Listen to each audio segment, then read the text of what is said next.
Hello everybody, Mr. Matthews here. This is a Christmas Carol catch-up lecture.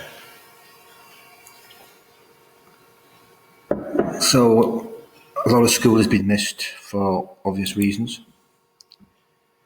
So this is just for you to try and remember how much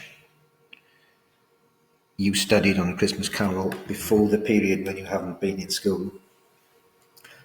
So remember, you make a point, you make a quotation, you explain the significance of the quotation, so you use all those techniques. But what I'm going to do is basically go through the topic of the story of the Christmas Carol again with some of the key points, okay? So first of all, the character of Scrooge. Mean, hates Christmas, cold-hearted, tight-fisted, selfish man. People avoid him in the streets. The cold of Christmas Eve in London is compared to the coldness of Scrooge's heart. The word flint is used. The hardness of flint compared to the hardness of Scrooge's personality, okay? And of course his most famous quotation is Christmas humbug.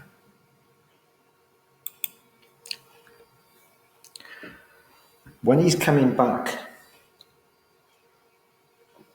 home on Christmas Eve, he is approached by a number of charitable gentlemen who ask him to give money to the poor. And they say that, and Scrooge says, are there no workhouses? So what did he feel about that? Well, he felt that the place for the poor was the workhouse.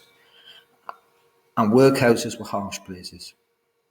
The poor often did not want to go to the workhouse, and they had to, because it was either the workhouse or it was starvation. So that was the only chance that they had of survival, but the conditions were very, very harsh indeed.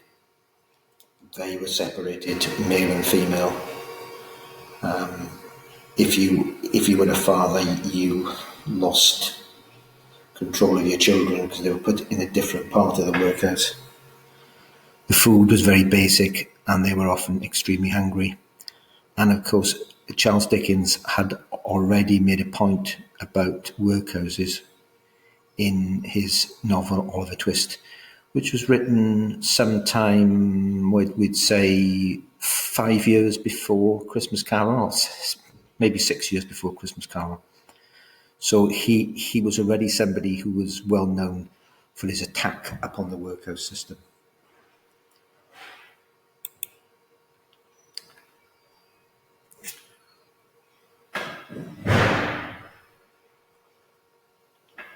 When the charitable gentlemen declare that the poor would rather die than go to the workhouse, then Scrooge then says, let them die and decrease the surplus population. Now this is a reference to the ideas of a man called Malthus, who was somebody who we would call today an economist. Malthus believed that human populations grow exponentially, but resources only grow arithmetically. So exponentially is 6, 12, 24, etc. And arithmetically is 1, 2, 3, 4. So there is always an increase in population over food supply. And as a result of that, the general idea is, because of that, the poor must suffer. The poor are responsible for their poverty because they have too many children. They breed like rabbits, if you like. And therefore, they must suffer the consequences. So therefore, when Scrooge says, let them die and decrease the surplus population, that is a reference to Malthus. And Charles Dickens hated the ideas of Malthus. So if you put down, when you're looking at the character of Scrooge and his behaviour, you could mention Malthus, and you can mention the fact that he hated everything that Thomas Malthus stood for. Okay? So far, we've looked at the character of Scrooge, we've looked at workhouses, we've looked at let them die and decrease the surplus population. So just give you a minute or two just to get those points down. So Malthus, workhouses, make a link with Oliver Twist, and you show the examiners that you know the names of some of the other books that Dickens wrote. And of course the character of Scrooge and some of the words in that early part of the book. Pointed nose, thin lips, blue, he spoke shrewdly with a grating voice. That picture of the mean old miser, the man with no warmth in his heart, coldness, and the coldness of Christmas Eve compared to the coldness of Scrooge's heart. So the coldness of Christmas Eve compared to the coldness of Scrooge's heart.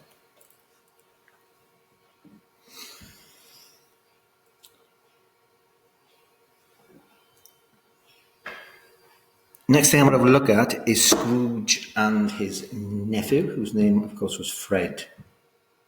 Fred is full of Christmas cheer, kindness. He wants Scrooge to come round to have Christmas lunch with himself and his wife on Christmas Day. And all Scrooge can do is say humbug, humbug, humbug, and all that, okay? So what you've got is the warmth of a family, or the warmth, in this case, of a relationship between Fred and his wife. Cratchit has got the family as well, but at least Scrooge has got his wife. Sorry, I thought at least, Fred has got his wife. Scrooge is as solitary as an oyster. So obviously Charles Dickens is banging the drum for family life against the solitary life. So I'll say that again. He's banging the drum for family life against the solitary life.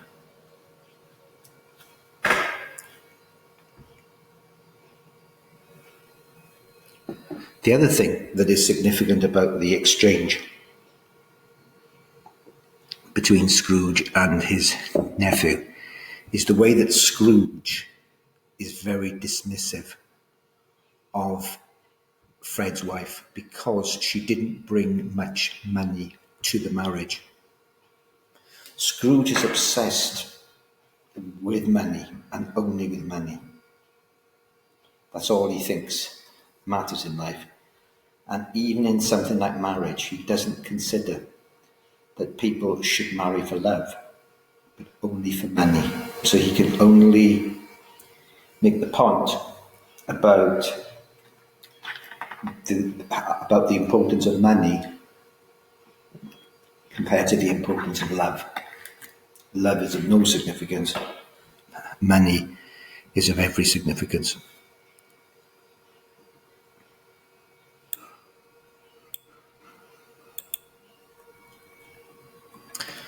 The ghost of Jacob Marley. Now Scrooge will receive visits from 3 ghosts. But before that, he is to go through a softening up process with the ghost of his former partner, Jacob Marley, who had died, I can't remember whether it was 7 years or 9 years before this Christmas Eve. He died on Christmas Eve. Now, Jacob Marley is presented as somebody who is tormented. He's in a kind of world beyond the grave where he does not have any rest, and he is in chains. And he is suffering because for all of his life, like his partner Scrooge, he was obsessed by money. That was all that mattered to him, was the pursuit of money. And he says here, the common welfare was my business. Charity, mercy, forbearance, and benevolence were all my business. The dealings of my trade were but a drop of water in the comprehensive ocean of my business. So it's a little bit of working on the word business Okay? And it's a clever piece of writing. It comes about because Scrooge said to Jacob Marley, "But you were always a good businessman, Jacob, or good man of business." And then he rattles his chains and he terrifies Scrooge, and he comes up and he says this. That is not the point. The point is that I should have been concerned with the common welfare of mankind. Charity, mercy, forbearance and benevolence. And then he comes through and he compares what he should have done with his obsession with money. And there's a wonderful piece of writing there where he says, "The dealings of my trade were but a drop of water in the comprehensive ocean of my business." So he compares his business activities as a drop of water compared to the comprehensive ocean which should have been his concern for the welfare of mankind. Okay? So that is the significance of Jacob Marley.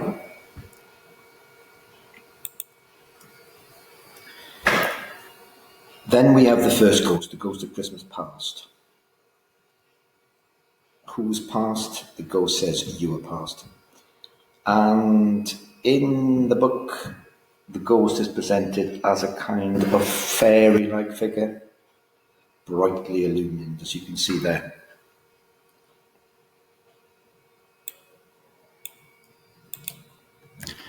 The ghost of Christmas past takes Scrooge back to his younger days, when he was a young man. And he worked for somebody called Mr. Fezziwig. Now, this again is a clever piece of this is a clever piece of writing by Dickens, because the name Fezziwig conjures up an image already of somebody who is rather jolly, full of fun. If you think of that word Fezziwig and keep saying it and compare it to the word Scrooge, Scrooge sounds, mean and, horrible, if you like. Fezziwig sounds happy and jolly and all that. Fezziwig is the kind of employer that Scrooge should be. Because on Christmas Eve he says, "Right, we stop working now and we're going to have a party." And he is full of fun and full of merriment. And then, of course, you've got the contrast between that and Scrooge. And Scrooge turned to Bob Cratchit and said, "Oh, do I have to give you tomorrow off? Do I have to give you Christmas Day off?" He resents even giving Christmas Day off to Bob Cratchit. So it's the comparison between the jolliness and the generosity of Fezziwig with the meanness of Scrooge. It's possible, if you wanted to put a bit of context in, that perhaps Charles Dickens was having a pop at the factory owners of the Industrial Revolution who treated their workers really badly. And Fezziwig is an example of an employer who treats his workers really well. So is it that Scrooge represents the bad factory owners? I know he's not a factory owner and he only has one employee, you would see, which is Bob Cratchit. But it could be that Charles Dickens is having a go at that kind of factory employer. The other thing that comes out is the character of Belle, who he would have got engaged to and married, but she felt that he had found a new love, and that new love was money. Now this is the opportunity for Scrooge to actually feel, I could have had a much better life had I married Belle. I could have had a much better life had I married Belle. And he compares that, and he's starting to see the consequences of his action. Okay? And that is a wonderful contrast with the business of Scrooge and his nephew. Because Scrooge's nephew Fred married a girl who wasn't that rich, but it doesn't matter because he believes in love. And the character of Belle says, you no longer love me because you found a new love, which is money. So the two things interlink. And again, it's this idea that Scrooge's obsession with money, above all else, is actually destroying him because he can't see anything else in life other than the pursuit of money.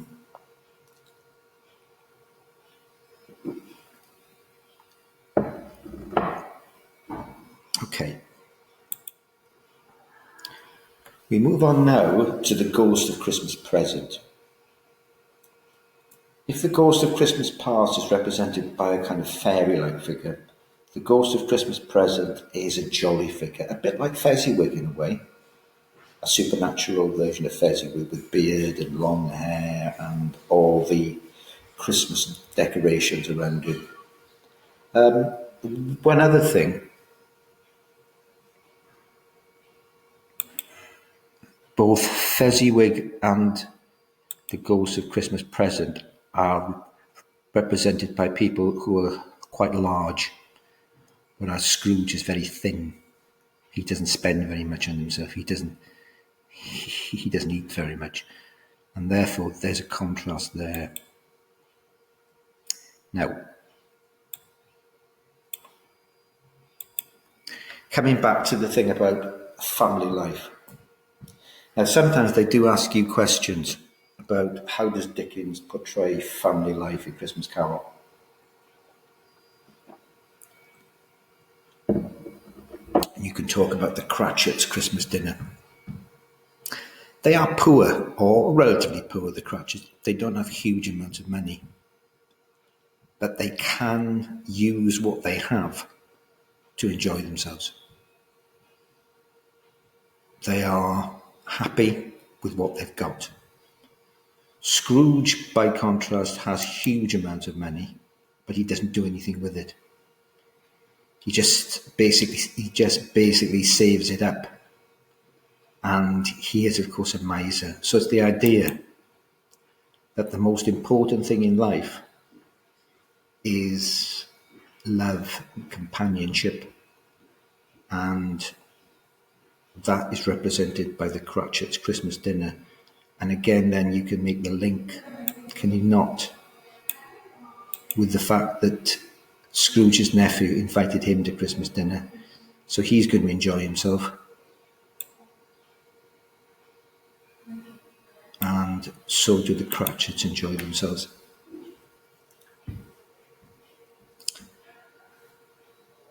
Now, later on, the Ghost of Christmas Present takes him back to the Cratchit's house, but this time it's a much sadder occasion,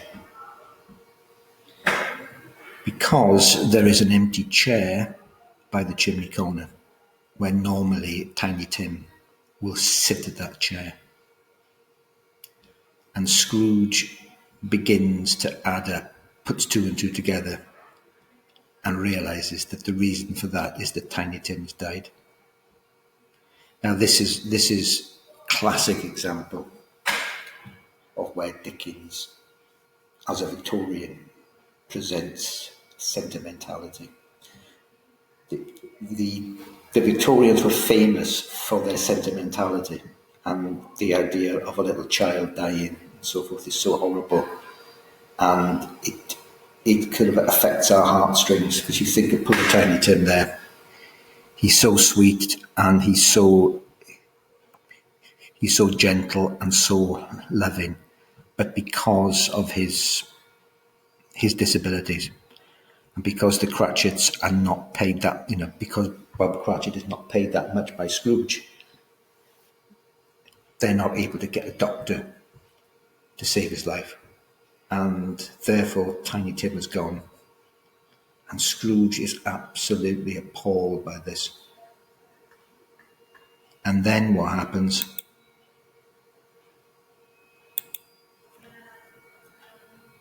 is that the ghost of Christmas Present uses Scrooge's words against him. If they would rather die, they had better do it and decrease the surplus population. And Scrooge is appalled because he remembers what he said and he regrets it. So the loss of Tiny Tim is the surplus population. So if we go back to our previous slide, when we were looking at Malthus, that is what Malthus's idea means in practice. Now, this is a very important point, which I will explain nice and slowly. Charles Dickens was against the idea of kind of reducing human beings to abstractions. A thing like an idea in economics can be very, very abstract, and it seems to have no connection with individual people. So when you talk about the surplus population, that is something you could represent on a graph, let's say. But you can't relate to what the surplus population actually means in reality, because you don't see things in an individual sense. So what Charles Dickens does in that scene with the empty chair is that he says, well, that is the surplus population. Tiny Tim is the surplus population. And it would seem that you are pleased that he's dead because you said, let them die and decrease the surplus population. But Scrooge is not, because the penny has dropped. And this is the point that Charles Dickens is making. Abstract economic ideas like that of our friend Mr. Malthus, they reduce human beings to an image of a graph or numbers in a set of statistics, not individuals. So for Charles Dickens, individual kindness and charity were more important than abstract ideas. And when you use the phrase the surplus population, you should actually think what the hell you actually mean by that. And that's why Scrooge is absolutely appalled. Because if I flick it back again and again, he sees that the surplus population is Tiny Tim, and he sees how that has borne out. There's also a scene in which he shows two children, and they are absolutely appalling. They are. He raises his gown, and he shows these children, and they're in a really terrible condition. And I shall now quote. He says,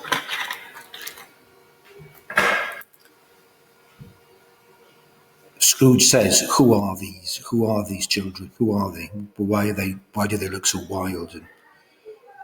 And the expressions on their faces are terrifying. And he says, they are man's, and they cling to me, appealing from their fathers. This boy is ignorant, and this girl is want. Beware them both, and all of their degree, but most of all beware this boy, For on his brow I see that written is doom, unless the writing be erased. So this, I think, is widening the point that Dickens makes from just Tiny Tim and the story of Christmas Carol to the situation in Britain when he wrote the book, which was 1843. The differences between the rich and the poor, the poverty, the workhouses, the unemployment, the factory conditions, the harsh treatment of the poor. So if I go back to Oliver Twist in the workhouse going up to ask for more, if you think of that as an image of early Victorian Britain, Oliver Twist represents the poverty of early Victorian Britain. And that is what Dickens is making the point in terms of their want, ignorance, doom. He is saying to the people of Britain, he is saying to those who are well off, you must look after other people. You must concern yourself with those who are suffering. Now the connections here are quite extraordinary, because you've got the connection with Oliver Twist. You've also got the ghost of Jacob Marley when he says mankind is my business. The common welfare was my business. Charity, mercy, forbearance and benevolence were all my business. Just have to say there's a lawnmower in the background. Hopefully the sound will start to get less. So there's the connections there with that scene.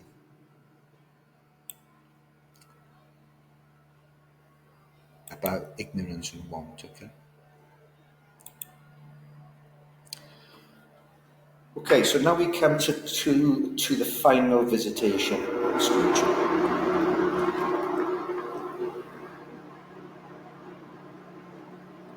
The final visitation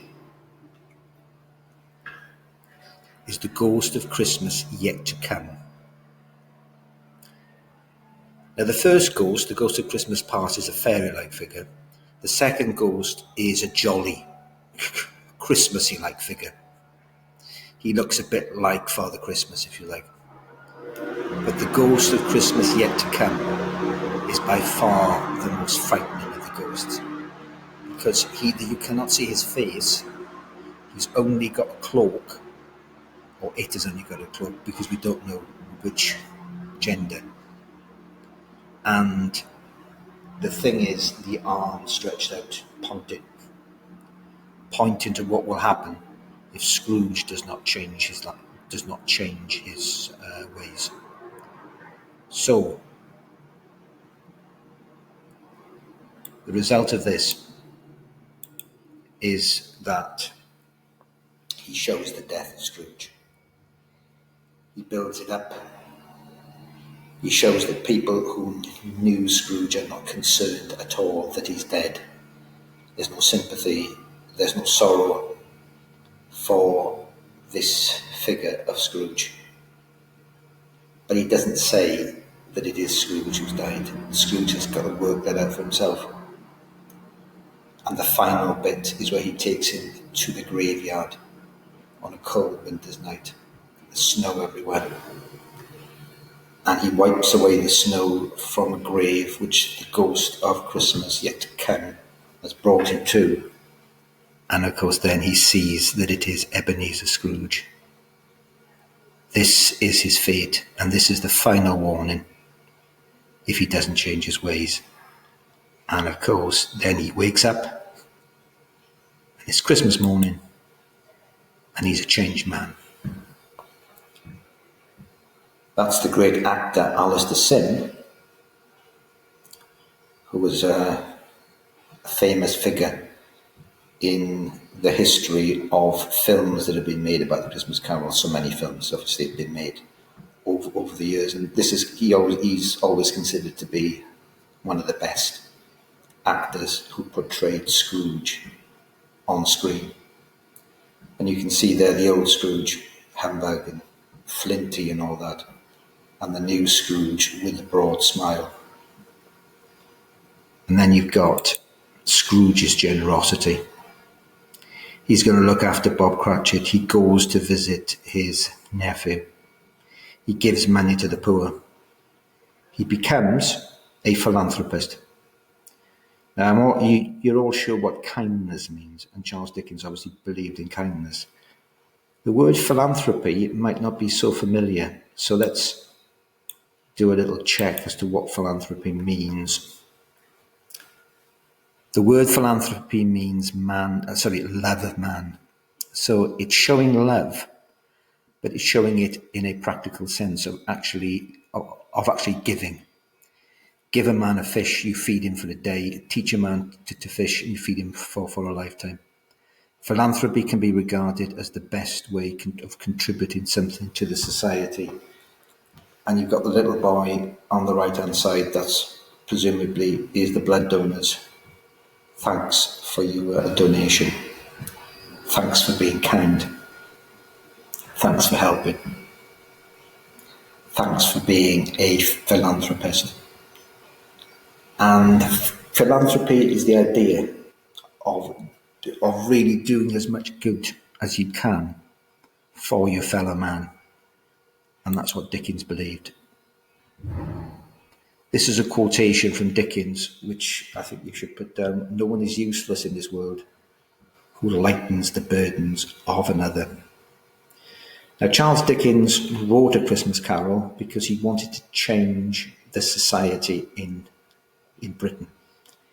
He wanted to create a kinder and more equal society where the differences between the rich and the poor were not so great. And it did make an impact because as the Victorian period went on, as we get further into the Victorian period, the conditions of the poor and the treatment of the poor got slightly better. And philanthropy became a great thing for the Victorians. Dickens gave huge amounts of money to philanthropic causes, the ragged schools and things like that, education for some of the poorest children. Dickens was a great believer in philanthropy, and he believed that society could be improved. So this is a kind of a universalising of the change of Scrooge. So if you imagine not just the change of one man, but the change of society. And of course, it's interesting that this is where he buys the turkey for Bob Cratchit's family. But there is another bit at the end where he meets the two charitable gentlemen again. And this time, instead of saying humbug and are there no workhouses, and let the poor die and decrease the surplus population, he gives very, very generously. So that is the message that Dickens is making. So if we go back to when I was telling you about Malthus and all that, there we are. Let them die and decrease the surplus population. Instead of that cold attitude based on an abstract economic idea, what you've got is generosity. You've got kindness and you've got philanthropy. Scrooge has recognised his faults and is now the great philanthropist. And that is what Dickens believed in. So how does this apply to Scrooge? Well, Scrooge is not useless now because he is lightening the burdens of another. It could be Bob Cratchit, it could be Tiny Tim, or it could be people in general, because of his change. In a sense, the old Scrooge was quite useless because he was doing nothing with his money to help the poor. But the new Scrooge has become the philanthropist and the lover of mankind. And that will bring my Loom lecture to an end. Thank you very much.